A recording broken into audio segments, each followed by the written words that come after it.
రాహుల్ గాంధీ భారత్ జోడో న్యాయ యాత్రకు సంఘీభావంగా ఖమ్మం జిల్లా కాంగ్రెస్ నాయకులు నగరంలో యాత్ర చేశారు. ఖమ్మం నగర కాంగ్రెస్ పార్టీ అధ్యక్షుడు జావీద్ ఆధ్వర్యంలో ఖమ్మం జిల్లా కాంగ్రెస్ పార్టీ కార్యాలయం నుంచి ప్రారంభమైన సంఘీభావ యాత్ర జెడ్పీ సెంటర్లోని అంబేద్కర్ విగ్రహం వరకు నిర్వహించారు.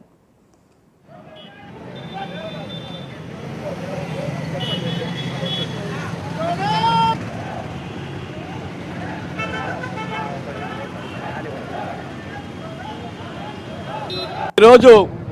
రాహుల్ గాంధీ గారు చేపట్టిన భారత్ జోడో న్యాయయాత్ర విజయవంతం కావాలని ఖమ్మం నగర కాంగ్రెస్ పార్టీ ఆధ్వర్యంలో పెద్ద ఎత్తున ఈరోజు సంఘీభావం తెలియజేయడం జరుగుతుంది. దేశ సమగ్రత సమైక్యత కోసం దేశంలో ఉన్నటువంటి అన్ని ప్రాంతాలని ఏదైతే స్వాతంత్రోద్యమంలో ఈ దేశ సమైక్యత కోసం పోరాటం చేసి అతిపెద్ద రాజ్యాంగాన్ని నిర్మాణం చేసుకొని రాజ్యాంగానికి అనుగుణంగా ఈ దేశాన్ని పరిపాలించాలనేటటువంటి అంకుటిత దీక్షతోని మరి రాహుల్ గాంధీ గారు ప్రజాస్వామ్యాన్ని అపాసపాలు చేస్తున్నటువంటి ఈనాటి పాలకులు వారు ఒక చిన్న కార్యక్రమాన్ని అడ్డం పెట్టుకొని దేశంలో హిందూతత్వం అనేటటువంటి నినాదంతో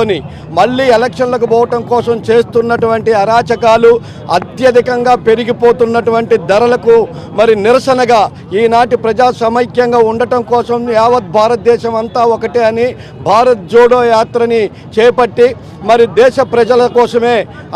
ప్రాణ త్యాగాలు చేసినటువంటి కుటుంబం నుంచి వచ్చినటువంటి రాహుల్ గాంధీ కూడా గతంలో ప్రధానమంత్రి పదవి ఇస్తానంటే కూడా తృణప్రాయంగా దాన్ని పక్కకు పెట్టి దేశ ప్రజల కోసం సమైక్యత కోసమే పోరాటం చేస్తున్నటువంటి రాహుల్ గాంధీ గారికి యావత్ భారతదేశ ప్రజలు మరి అండగా ఉండాలని చెప్పేసి వారికి సంఘీభావం తెలియజేయాలని చెప్పేసి కూడా ఖమ్మం జిల్లా కాంగ్రెస్ పార్టీ తరఫున కోరుకుంటూ ఈరోజు